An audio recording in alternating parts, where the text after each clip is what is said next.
ബംഗാൾ ഉൾക്കടലിൽ രൂപപ്പെട്ട ന്യൂനമർദ്ദത്തിന്റെ സ്വാധീന ഫലമായി ഇന്നും കേരളത്തിൽ ഉച്ചയ്ക്ക് ശേഷം മഴ ലഭിക്കും.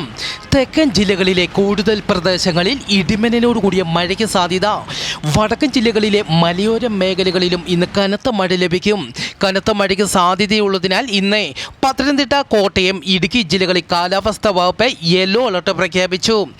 കേരളത്തിൽ ഇന്നലെ ലഭിച്ച പോലെ ഇന്നും കനത്ത മഴ ലഭിക്കും. ഒറ്റപ്പെട്ട സ്ഥലങ്ങളിൽ അതിശക്തമായ മഴയ്ക്കും കാറ്റിനും സാധ്യത. പാകിസ്ഥാനിൽ ശക്തമായ ഭൂകമ്പം 5.9 തീവ്രത. പാകിസ്ഥാനിലെ പഞ്ചാബ് പ്രവിശ്യയിലാണ് ഭൂകമ്പമുണ്ടായത്. മ്യാൻമാറിൽ 3.8 തീവ്രതയുള്ള ഭൂകമ്പവും ഇന്ന് റിപ്പോർട്ട് ചെയ്തു.